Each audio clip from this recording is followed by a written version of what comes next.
The photograph trembled in Amara's fingers as she stared at the image that made absolutely no sense.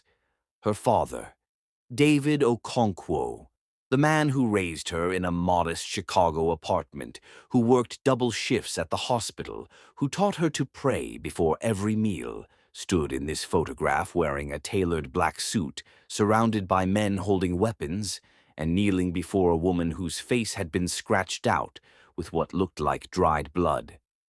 The timestamp read, Seoul, South Korea, 23 years ago, the same year she was born. You should not have found that.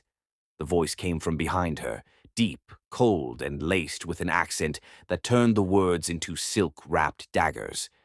Amara spun around, her heart slamming against her ribs. Standing in the doorway of the private office she had mistakenly entered was Kang Jae-soon, her boss, the CEO of Hansong Industries, the most beautiful and terrifying man she had ever encountered in her 23 years of existence.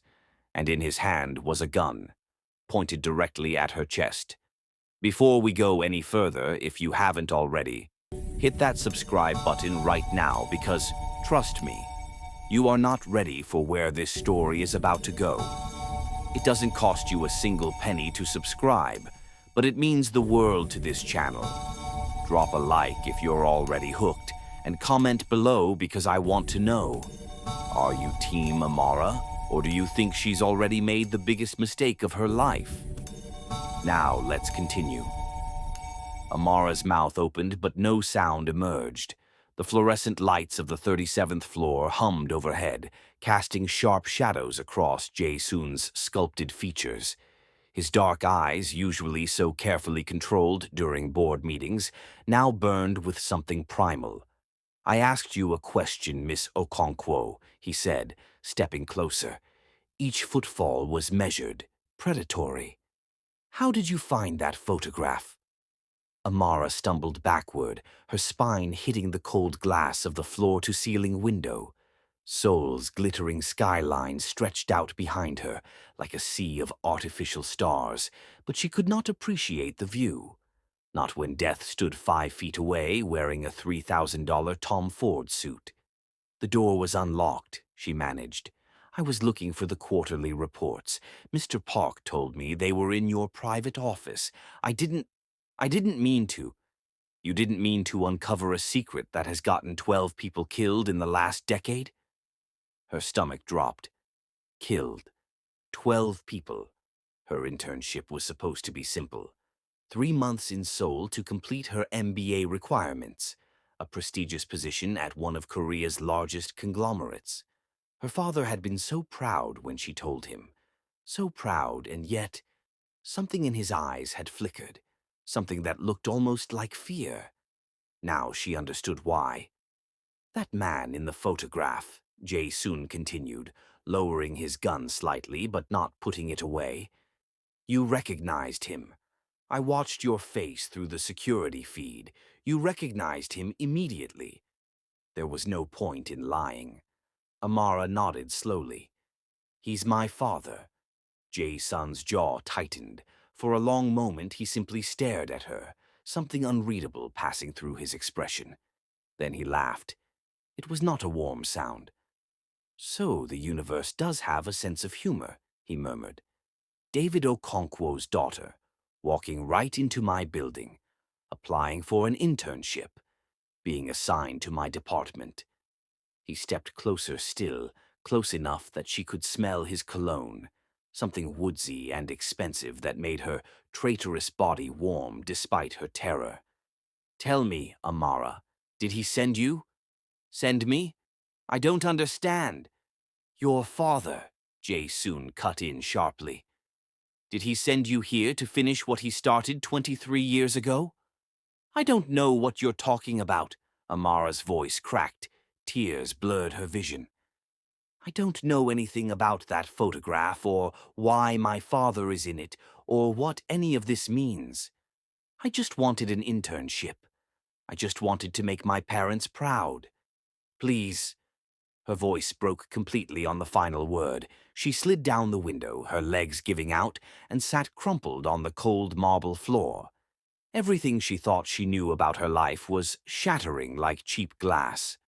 Jae-sun stared down at her for what felt like an eternity. Then, slowly, he holstered his weapon. "Get up." "What?" "I said get up." He extended his hand. "If you're lying to me, you'll be dead within the hour. If you're telling the truth—" He paused, something almost soft flickering across his features before it vanished. "Then we have a great deal to discuss, and very little time before my family discovers what you've found." Amara stared at his hand, strong, elegant, the kind of hand that probably signed billion-dollar contracts and apparently ordered executions with equal ease. Every instinct screamed at her to refuse, to run, to call the police. But her father's face in that photograph haunted her. The secrets in his eyes that she had always attributed to immigrant exhaustion suddenly looked like guilt. She took Jae-sun's hand. His fingers closed around hers with surprising gentleness, pulling her to her feet. For a moment they stood close enough that she could see the individual strokes of his thick lashes, the slight scar above his left eyebrow, the way his gaze dropped briefly to her lips before snapping back to her eyes. "There are things about your father," he said quietly, "that will destroy your image of him.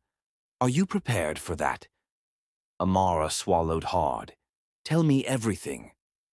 Over the next 2 hours, in a hidden conference room behind a bookshelf that opened with a fingerprint scan, Jae-sun told her about the Kang family. Not the legitimate business empire that graced Forbes magazine covers, but the shadow empire. The one that controlled half of South Korea's underground economy. The one that had been at war with a Nigerian-Korean syndicate for 3 decades. Her father, David Okonkwo, had once been the right hand of that syndicate's leader, a young Nigerian immigrant who had come to Seoul in the 80s, fallen in with dangerous people, and risen to become one of the most feared enforcers in the city, until he betrayed them all. "He stole something," Jae-sun explained, his voice flat. "Something worth more than money. A list, names of every government official, police captain, and corporate executive who was on the syndicate's payroll. And then he vanished. The night he disappeared, 12 people died, including my mother." Amara felt sick. "Your mother?" Jae-sun's expression turned to stone. "She was killed in the crossfire when the syndicate came to retrieve their property. I was 5 years old. I watched her bleed out on our living room floor." The silence that followed was suffocating. "I'm sorry," Amara whispered. "I'm so sorry, but my father, he's not... He couldn't have..." "Couldn't have what? Been a criminal? A killer?" Jae-sun leaned forward. "You have the same eyes as him, the same stubborn set to your jaw. I should have recognized it the moment you walked into your interview, but I was distracted by..." He stopped abruptly. "Distracted by what?" He looked away. "It doesn't matter." But Amara had seen the flash of heat in his eyes, the same heat she had felt every time they were in the same room over the past 6 weeks. The late nights reviewing contracts when his hand would brush hers, the way he watched her during presentations, the whispered conversations in empty hallways that lasted longer than they should. She had told herself it was nothing, that her crush on her intimidating CEO was a silly fantasy. Now she realized it might be something far more dangerous. "What happens now?" she asked. Jae-sun stood, pacing toward the window. "Now you have a choice. You can leave Korea tonight. Forget everything you've learned. Go back to your father and pretend none of this ever happened." He turned to face her. "Or you can help me find him." "Find him? He's in Chicago." "No." Jae-sun's voice was grim. "He landed in Incheon 4 days ago under a false name. My people tracked him to a hotel in Gangnam, but he disappeared again before we could make contact. He's here, Amara, in Seoul, and I believe he's here because of you." The walls felt like they were closing in. Her father was in Korea. He had never mentioned traveling. had never even hinted at returning to a country he claimed he'd only visited briefly as a young man. Everything was a lie. Why would he come because of me? Because the moment your name appeared on our internship list, it was flagged by multiple intelligence networks. His daughter, in the heart of Kang territory. Either he sent you as a deliberate provocation, or he came to protect you. Jae-sun's gaze softened fractionally. I'm inclined to believe the latter. Why? Because a father who sends his daughter into enemy territory doesn't raise someone like you. He reached out, tucking a stray lock behind her ear with a tenderness that made her breath catch. Someone honest, someone kind, someone who brings coffee to the cleaning staff and stays late to help the junior analysts with their spreadsheets. His thumb grazed her cheek. Someone who looked at me during our first meeting like I was just a man, not a monster. Amara's heart hammered. This was wrong. Everything about this was wrong. He was her boss. He was a crime lord. He had just told her that her father might be responsible for his mother's death. And yet when he leaned closer, she didn't pull away. We shouldn't, she breathed.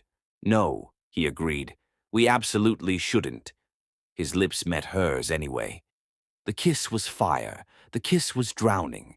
The kiss was every forbidden thing she had ever wanted, wrapped into one devastating moment of weakness. His hands cupped her face like she was something precious, his mouth moving against hers with barely contained hunger.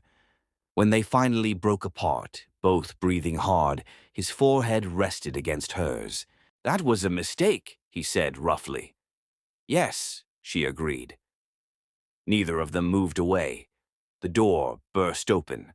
All right, we need to pause right here because what is happening right now? This story is about to take the craziest turn you have ever seen. Don't let the next chapter be a mystery. Subscribe now for more Mafia romance drama and twists. Hit that subscribe button right now. It's completely free, and I promise you the next few minutes are going to have you on the edge of your seat. Like this video if your heart is already racing, and comment below, do you trust Jae-sun or not? Now let's see who just walked in. A woman stood in the doorway. She was tall, stunning, with skin the color of dark honey and features that were strikingly, impossibly familiar. Her hair was cropped close to her head, and she wore tactical gear like a second skin. 2 guns were holstered at her hips, and she was staring at Amara with eyes that could have been looking into a mirror. Step away from her, Jae-sun, the woman commanded. Jae-sun moved Amara behind him protectively. Sunmi, how did you get past security? I am security. Sunmi's gaze never left Amara's face. 22 years I've been waiting for this moment. 22 years wondering if my sister was even real, or if my father made her up to torture my mother. Sister. The word hit Amara like a physical blow. That's impossible, she choked out. I don't have a sister. My mother, she died giving birth to me. I'm an only child. Sunmi laughed bitterly. That's what he told you, that your mother died. She stepped closer, and despite Jae-sun's protective stance, Amara found herself drawn toward this stranger who shared her blood. Our mother is very much alive. She's been the head of the song syndicate for the last 18 years, ever since our father abandoned her and took you across the ocean like stolen property. The room spun. Amara gripped a chair to keep from falling. The syndicate David betrayed, Jae-sun said slowly, understanding dawning in his voice. Your mother leads it. Sunmi, you never told me. Because it wasn't relevant until now. Sunmi finally looked at him. I infiltrated your organization to find my sister. My mother suspected she was still alive, that David had hidden her in America. When Amara's name appeared on the internship list, we knew. We finally knew. Her eyes glistened with unexpected tears. I've dreamed of meeting you my whole life. Amara felt like she was watching this scene from outside her body. A sister, a living mother, Her father, the kind man who had taught her to ride a bicycle, was apparently a kidnapper and a traitor. "I need to speak to my father," she heard herself say. "Before any of you do anything, I need to hear his side." "Impossible," Sunmi snapped. He's here." Everyone froze. A new voice, this one warm and familiar, echoed from the shadows of the room. David Okonkwo stepped out from behind a false wall panel that Amara hadn't even noticed, his hands raised in surrender. He looked older than she remembered, older and infinitely more tired. "Baby girl," he said, his eyes finding hers. "I am so sorry. For everything. You have 3 seconds to explain why I shouldn't kill you where you stand," Jae-soon growled, his gun reappearing in his hand. "Because killing me won't give you back your mother, and because everything you think you know about that night is wrong."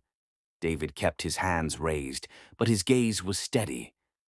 "I didn't kill her. I tried to save her. She died in my arms, begging me to protect her son from what the Kang elders were planning to turn him into." Jae-sun's hand shook. "You're lying. Your grandfather ordered the hit on the syndicate meeting that night.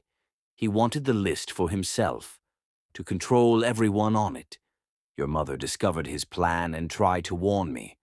The Kang enforcers killed her to keep her quiet." David's voice cracked. "Her last words were about you, how she wanted you to grow up kind, how she was afraid her family would destroy that kindness." "No." Jae-sun shook his head. "No, my grandfather told me. Your grandfather trained you to be a weapon. He used your grief to turn you into exactly the kind of man your mother died trying to prevent." David lowered his hands slowly. "I took Amara and ran because her mother, my wife, was ready to do the same thing to her. Weaponize her, use her. I couldn't let that happen to my daughter." Sunmi made a sound of outrage. "You kidnapped her." "I saved her from becoming you." David's composure cracked. "Look at yourself, Sunmi. Look at what your mother turned you into. A soldier, an infiltrator, a woman who knows 100 ways to kill before she knows how to love. That was supposed to be Amara's future. Instead, she became a woman who helps others, who believes in goodness, who has never held a weapon in her life." Sunmi's expression wavered. For just a moment, something wounded flickered behind her hard exterior. "The list," Jae-sun said, his voice dangerous. "Where is it?" David sighed. "Hidden. Somewhere only Amara can find it, in a place connected to her earliest memory. A memory I made sure she would never forget, so that one day, when the time was right, she could choose what to do with the power it contains." Everyone looked at Amara. "My earliest memory," she said slowly, her mind racing. "The park, the swings. You used to take me to that park in Chicago every weekend. There was a tree. You buried a time capsule under it. You said we'd dig it up when I turned 25. You're 23 now," David said gently. "I plan to give you 2 more years of peace. But circumstances accelerated when your name appeared on that internship list. Your mother, your real mother, started making moves.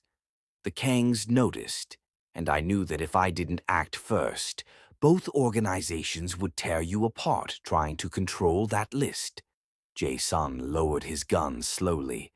"If what you're saying is true, if my grandfather really ordered my mother's death, there are documents in that time capsule, proof, recordings, everything you need to tear down the corruption on both sides." David looked at his daughter. "But only Amara can choose to release them. I put them in her name. I gave her that power because I always knew, she was the only one I could trust to use it wisely." Amara's head was pounding. Everything, her entire identity, her family, her understanding of good and evil, had been shattered in a single night. And now everyone in this room was looking at her to fix decades of blood and betrayal. "I need time," she said. "There is no time." Sunmi's voice was urgent. Our mother knows you're here. She's sending people. If they reach you before you access those documents, as if on cue, the building shook. The distant sound of gunfire erupted from somewhere below. They're already here, Jae-sun said grimly. He turned to Amara, and despite everything, his hand found hers. Whatever you decide, I'll protect you. I swear it.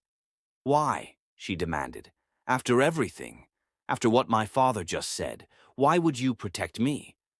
Because my mother wasn't wrong about me. His voice dropped, something raw and vulnerable breaking through his composed exterior.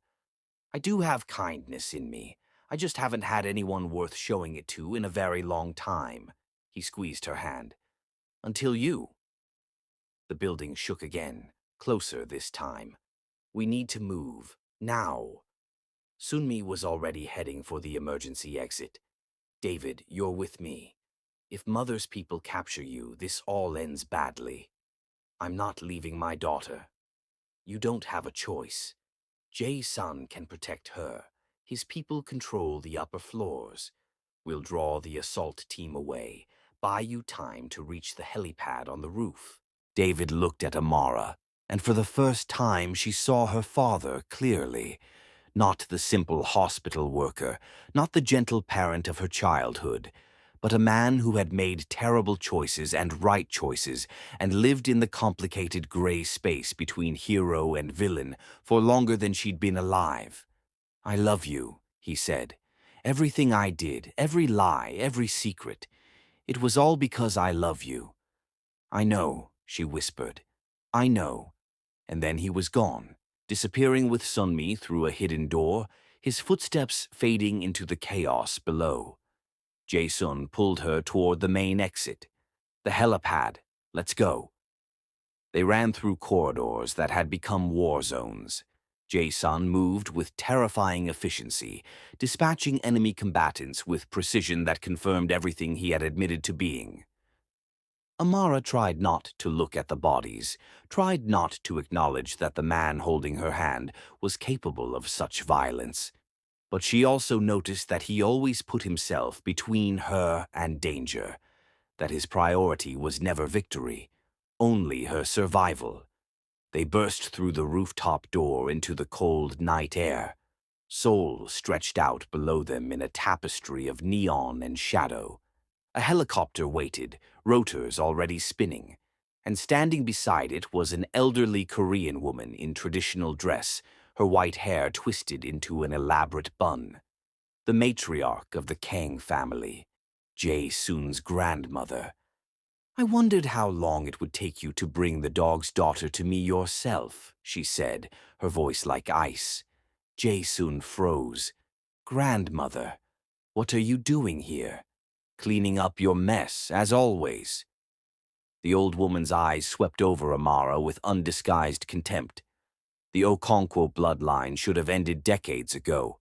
Your grandfather understood that. Your mother did not, which is why she had to die. Jae-sun released Amara's hand. His entire body had gone rigid. You knew, he said. You knew grandfather ordered the hit. You knew this whole time. Of course I knew. I helped plan it. His grandmother's smile was cruel. Your mother was weak. She wanted to end the family's true work, to make us legitimate. She would have destroyed everything we built. Her death was necessary. She was your daughter. She was a disappointment. The old woman gestured, and armed guards emerged from the shadows of the helipad. Now step aside, Jae-sun. Let us dispose of this half-breed girl and retrieve the list. Once we control it, the Kang family will be untouchable for generations. Jae-sun looked at his grandmother, the woman who had raised him after his mother's death, who had shaped him into a weapon, who he had obeyed without question for 18 years. Then he looked at Amara, terrified, trembling, but still standing. He made his choice. No. The word echoed across the rooftop like a gunshot. No? His grandmother's eyes narrowed. You killed my mother. You let me believe a lie my entire life. You used my grief to turn me into exactly what she feared. Jae-sun stepped in front of Amara, shielding her with his body. I'm done. I'm done being your weapon. Then you die with her. The guards raised their weapons. Okay, stop. Stop right there. We are at the absolute peak of this story, and you need to be subscribed for what comes next. Don't let the next chapter be a mystery. Subscribe now for more Mafia romance drama and twists. This is the moment of truth. Hit subscribe, it's completely free. Drop a like if you're screaming at your screen right now, and comment what you think is about to happen. Now let's see how this ends. Jae-sun moved faster than should have been humanly possible. He had 2 guards down before the others even registered movement, their weapons turned against them in his skilled hands. Amara pressed herself against the helicopter, watching in terrified awe as the man who had kissed her an hour ago became a machine of controlled destruction. But there were too many of them. For every guard he dropped, 2 more appeared. A shot rang out. Jae-sun staggered, clutching his shoulder. Blood bloomed across his white shirt. Jae-sun! Amara didn't think. She just moved. She grabbed a fallen weapon, the first gun she had ever held in her life, and pointed it at the grandmother with shaking hands. Tell them to stop, she said, or I swear to God I'll kill you. The old woman laughed. You? Kill me? You're David Okonkwo's daughter. He couldn't pull the trigger on my husband when he had the chance, and you won't either. It's not in your blood. Amara's finger rested on the trigger. The woman was probably right. Violence was not in her nature. It never had been. But love was. My father didn't pull the trigger because he chose mercy, Amara said, her voice steadying. He spent the next 23 years trying to give me a life built on something other than blood and revenge. And he succeeded. I'm not a killer. I don't want to be. She lowered the gun, but then she raised her phone, which she had been holding in her other hand the entire time, its camera recording everything. But I am very good at documentation. She hit send. I just live-streamed this entire confession to 12 news outlets, the Korean National Police and Interpol. Your face, your voice, your admission to ordering your own daughter's murder. The grandmother's composure finally cracked, her face twisted with rage. You little... Sirens wailed in the distance, growing louder. Police helicopters appeared on the horizon. The remaining guards looked at each other uncertainly. Several of them dropped their weapons and ran. Jae-sun, still bleeding but conscious, stared at Amara in absolute shock. You recorded it? I'm an MBA student, she said shakily. Documentation is literally what we do. Despite the blood loss, despite the chaos, despite the world-ending revelations of the past few hours, Jae-sun laughed. It was a real laugh this time, warm and surprised and utterly disbelieving. You impossible woman, he breathed. His grandmother was screaming orders at her fleeing guards, but it was too late. The first police helicopter was landing, officers spilling out with weapons drawn. Within minutes, the matriarch of the Kang family was in handcuffs. The sun began to rise over Seoul, painting the sky in shades of gold and rose. Amara sat on the edge of the helipad, exhausted beyond words, watching as medics treated Jae-sun's wound, and investigators swarmed the building below. Her phone buzzed. A message from an unknown number. I made it out. Sunmi too. We're safe. I'll explain everything when we can talk. I'm proud of you, baby girl. More proud than I've ever been. Dad. Tears slipped down her cheeks. Another message, this one from a number marked as Sunmi's. I don't know how to have a sister, but I'd like to learn if you'll teach me. Amara clutched the phone to her chest. Jae-sun appeared beside her, his arm in a sling, his face pale from blood loss, but his eyes bright. The list, he said, the one in that time capsule. What will you do with it? Amara thought about it. The power those documents contained, The ability to destroy corrupt officials, expose criminal networks, reshape the balance of power in two hemispheres. I'm going to take my time deciding, she said finally. I'm going to talk to my father. Actually, talk, with no more lies. I'm going to get to know the sister I never knew I had. I'm going to heal. She looked at him. And maybe, when I'm ready, I'm going to work with someone I trust to dismantle the systems that allowed all of this to happen. Jae-soon sat down beside her, their shoulders touching. I'd like to be that person, he said quietly, if you'll let me. You're a crime lord. I'm also a man who just chose you over his entire family legacy. He turned to face her. I have a lot to atone for. Years of blindly following orders I knew were wrong. But you made me see something tonight. You made me see that it's not too late to become someone worthy of my mother's memory. He took her hand, gently this time, without urgency. Will you let me try? Amara looked at their intertwined fingers, his hand capable of such violence, her hand still trembling from the night's trauma. Together, they didn't make sense, but together they might just make something new. My father has to approve any relationship, she said seriously. And considering he used to be a deadly enforcer, and you're the head of the family he's been hiding from for decades, that conversation is going to be extremely awkward. Jae-sun winced. Perhaps we can postpone that particular meeting. Coward. Strategist, he corrected, then softening. But for you, I'll face an army of disapproving fathers. The sun rose higher, burning away the darkness of the longest night of Amara's life. Everything was different now. Her father was not the man she thought she knew. Her mother was alive and dangerous. She had a sister who was learning to be human. And the man beside her was both a monster and a miracle. But she was still standing, and for right now, that was enough. The story continues, but only if you're subscribed. Hit that subscribe button right now. It doesn't cost you anything, but it helps this channel more than you know. If this story had your heart pounding, smash that like button. And I want to hear from every single one of you. Are you Team Jae-sun? Do you think Amara made the right choice? Most importantly, let me know where you are watching this from in the comments below.